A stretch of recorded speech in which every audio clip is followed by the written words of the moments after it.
La France détient le triste record européen du nombre d'abandons d'animaux de compagnie.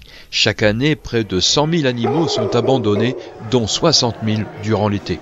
À l'échelon du refuge de la SPA de Saint-Georges-sur-Ahain, les journées portes ouvertes sont l'occasion de prendre des nouvelles de la condition des animaux de compagnie. Malheureusement, il y a de plus en plus d'animaux, beaucoup de demandes d'abandon de chiens, beaucoup aussi de chats trouvés errant sur la voie publique. Donc effectivement, cette année est encore pire que l'année dernière, c'est-à-dire qu'aujourd'hui on est au mois de juin. D'habitude, on aurait encore un petit peu de place pour accueillir des chiens abandonnés, alors que là nous sommes complets et nous comptons du coup énormément sur ces portes ouvertes pour pouvoir faire adopter les animaux, donc les rendre heureux forcément, mais aussi pouvoir libérer de la place pour accueillir tous ces malheureux qui cet été seront abandonnés.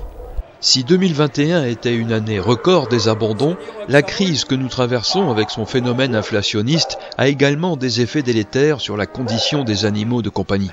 La vie plus chère et des frais vétérinaires exorbitants poussent les gens à abandonner chats et chiens à leur triste sort. Malheureusement, beaucoup de personnes ne peuvent plus subvenir aux besoins de leurs animaux, qu'ils soient alimentaires ou médicaux, et donc nous devons les accueillir en urgence. Et l'accueil en urgence pose quelques problèmes de conditions d'accueil. Là où un chien avait un box pour lui tout seul, aujourd'hui il faut trouver le bon partenaire, car le surnombre implique le partage. Chez les chats, ce sont depuis 3 mois les naissances qui inquiètent les bénévoles du refuge, mais plus inquiétant encore, les frais vétérinaires ont déjà augmenté de 65% cette année. Les bénévoles et amis du refuge sont comme des rois mages qui, suivant l'étoile brillante de leur cœur, apportent nourriture, couverture, serviettes et jouets pour les pensionnaires. Ce carton, c'est des croquettes pour les chats, des couvertures un peu pour les chiens, les chats, un peu pour tout le monde, pour faire trouver le bonheur. Super. Il y en a plein. Je préfère encore te faire un don. Voilà, tout simplement. Si ça peut aider les personnes et tout ça, puis surtout pour la SPA, aider les animaux et tout. Oui, on est venu à la SPA pour faire don de serviettes et tout ça, et de participer à la fête.